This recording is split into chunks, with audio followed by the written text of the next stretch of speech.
which is all a part of the change, the change element, the change management, because like you mentioned, you know, contractors don't have as much investment in terms of long term into the business, because they're there to do a job, they're there to deliver a program or project. So therefore, they're not thinking, well, how is this going to affect me once the project or program has been delivered? They're thinking, well, once my job's done, it's done. Whereas the people that are staying there, the employees, the permanent employees, they have to consider everything and how they fit into the change. And then I guess that kind of ties into my next question, which would be, how do you manage that pushback when people are, you know, because obviously the stages of grief, the first two being denial and anger, that's sort of inevitable in change, that you are going to get some, especially in a huge business with a lot of people, you are going to get some pushback. So how do you manage that? Yeah, absolutely. There's two elements to this. So the first element for me, you know, is everybody knows this, it's that typical change curve of denial all the way through to acceptance. And you that's the journey I was talking about previously, you know. So the journey of change is not just about design, you know, build, test, implement. That is a physical aspect of the program. The emotional attachment to that program is what you have to manage 80% of the time. And that's the bit where somebody is going to say, I'm not bought into this. Buy-in is so important at the beginning. When I come into a program, buy-in has to be the most important aspect for anybody at any level, for any role. And a lot of people will say they start at sponsorship level. I do and I don't. I literally, on my first few days in the program, I will engage with everybody where I can and be very clear about what they think their roles and responsibilities are, how they feel that they're contributing towards it. You know, what is it that I guess their fears or worries are that I can take on board to sort of restabilize their thinking about that, because that's one of the things that people have in their head around denial. It's, this is not going to work for me in the future. I'm comfortable where I am today. So how can I show them the benefits of what's going to come out of this program, which wouldn't even meet parity with what they have today, will actually be better. So that's the first thing. Buy-in is so important. And yes, sponsorship buy-in is absolute paramount, because it's a sponsor that I would want to cascade their thoughts, feelings around how this is going to benefit the business. They are the sponsor. That's what their word is. Their word is as important as the person on the ground listening to that, to say, okay, do you know what, we're contributing towards something which will benefit all of us. So upfront buy-in. Okay, that's the first thing. Conflict in terms of, and you will always have conflict throughout the program, you are dealing with, and this is why a program director needs to see the holistic view of a program. You dug into a trench in one particular area, because you will always have a conflict between one business function and another. For example, finance with IT, with legal, with customer service, you know, with supply chain, whatever it might be. Okay, you will always have conflicts, because they all want to do their part in their operation in the right way. And it's not to say that they're blinkered and they don't know what goes on in the organization, but they wouldn't have more of a view of that. They will know their processes inside and out within their organization. So conflict comes with, this wouldn't work for me if you let that person do that. And it could be for a personal reason, because they feel threatened about their role. It's going to change. Does that mean that I have a role at the end of this program or not? So, you know, there could be, the programs I've worked on had reorganization designs put in them as a result of the benefits falling out of this program, because you're getting efficiencies out of it in a different way, right? So there's things to think about there as well. But there's also things about, I used to work this way, I'm now going to work this way. I'm not happy with that. I've done it for 20 years. Now I'm going to have 5 years of the rest of my life doing it this way. But everything has to be open and clear. When I said about earlier on about being trustworthy, open, honest, Transparent. Yeah. that's where this all comes in. It's so important.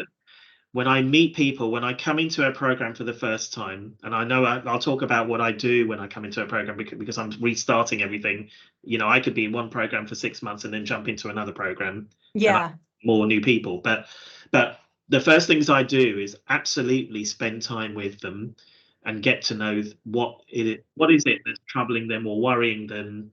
What is it that excites them as well? So there's things that you really have to sort of eke out, understand, get to know a person on an individual basis in order to really get an understanding about where you think the hotspots are that you need to deal with up front, and set expectations up front now. Now's the time to do it when you jump into a program to do. Yeah.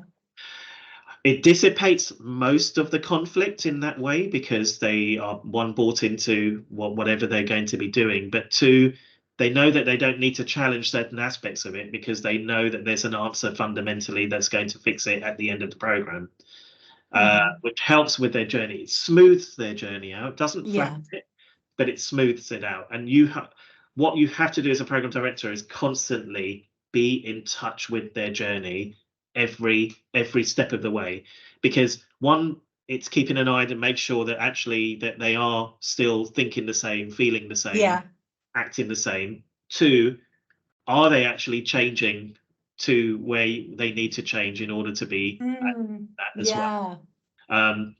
That makes sense. It does, yeah. And I think three, really, it's picking up on anything new that might come in from left field, right? So things like that do happen. Next thing you know, you do get a bolt of lightning coming through, which nobody expected, and then how do you deal with that?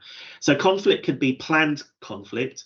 Conflict could be something you're already aware of. Absolutely. And conflict could be reactive conflict as well. And I've had all of those things. I think the nature of yourself, and this goes back to your emotional intelligence and everything else, it's not to show your stress or pressure to everybody. It's not to show any angst or any frustrations.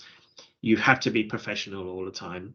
And that is so important as a role. It's a lot to take on as a program director. I was going to say, but emotionally, you have to remove yourself from situations in order to deal with conflicts and other types of situations as well.